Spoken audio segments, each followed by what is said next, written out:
انسان کی وجود کے دلائل دینے کے بعد اللہ تعالیٰ نے انسان کے وجود کے دلائل بیان کیے.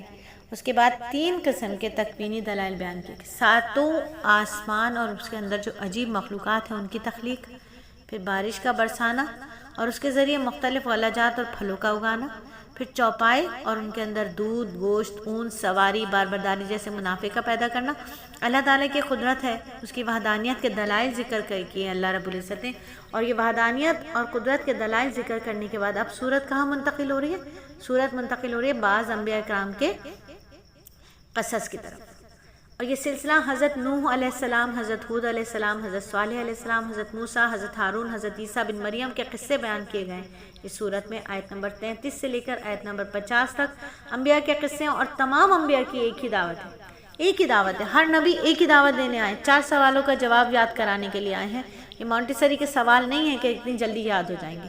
یہ سوال پریکٹیکل کے جواب ہیں. جس کا پریکٹیکل جواب ہوگا، ان سوالوں کا جواب جس کا پریکٹیکل ہوگا وہ کامیاب ہوگا. وہ 4 سوال: تمہارا رب کون ہے، تمہارا رسول کون ہے، تمہاری کتاب کیا ہے، تمہارا دین کیا ہے. یہ 4 سوال. جس بندے نے اللہ کی مان کر چلی، تمہارا رب کون ہے، جو اللہ کی مان کر چلے گا وہ جواب دے سکے گا.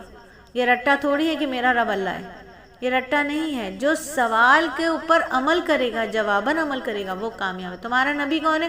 رسول اللہ صلی اللہ علیہ وآلہ. جو نبی کی سنتوں پر عمل کرے گا وہ اس سوال کا جواب دے گا. تمہاری کتاب کیا ہے؟ جو قرآن کے بتائے ہوئے احکامات پر چلے گا وہ اس سوال کا جواب دے سکے گا. تمہارا دین کیا ہے؟ جو اسلام کی شریعت کے قوانین پر عمل کرتا ہوا زندگی کو گزارے گا وہ اس سوال کا جواب دے گا. تو تمام انبیاء کی ایک ہی دعوت ہے، ایک ہی پروگرام، ایک ہی مقصد. تو ایسا محسوس ہو رہا ہے کہ سب کے سب ایک ہی زمانے میں ایک ہی ملک میں مبعوث ہوئے. لیکن ان انبیاء کے جانے کے بعد امتی جو ہے وہ مختلف فرقوں میں، گروہوں میں تقسیم ہو گئے. ہر گروہ اپنے کھال میں مست ہے، اپنے خیالات پر خوش ہے. کہا کیسے کہا جائے کہ آج مسلمان بھی اسی صورتحال سے دوچار ہے. قرآن بھی ایک ہے، نبی بھی ایک ہے، قبلہ بھی ایک ہے، لیکن مسلمان ایک نہیں ہے. بھات بھات کی بولیاں ہیں، بھات بھات کے فتوے ہیں. اللہ رب العزت ہم سب کے اندر جو اختلافات ہیں ان اختلافات کو دور کر دے، اور اس کا حل ایک ہی صورت میں، وہ ہے ہر فرقہ قرآن و سنت کے مطابق، قرآن و سنت کے احکامات پر گردن جھکا دے.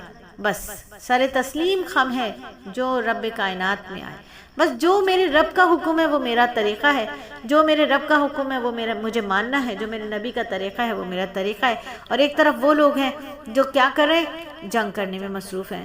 جو جنگ کرنے میں مصروف ہیں وہ کس سے جنگ کر رہے ہیں؟ وہ اپنے نفس سے جنگ کر رہے ہیں. کچھ لوگ ہیں جو لوگوں سے جنگ کر رہے ہیں، اور کچھ کے دل اتنے غفلت میں پڑے ہوئے ہیں، جہالت میں پڑے ہوئے ہیں. تو دوسری طرف اللہ کے وہ نیک بندے ہیں جو آپس میں محبت کرتے ہیں، ان کے دل بیدار ہیں، ہدایت کے نور سے منور ہیں. اور جن کے دل ہدایت کے نور سے منور ہوتے ہیں، جن کے دل بیدار ہوتے ہیں، ان کے اندر کیا پایا جاتا ہے؟ ہدایت کا نور ہوتا ہے. ان کے سینے ہدایت کے نور سے منور ہوتے ہیں.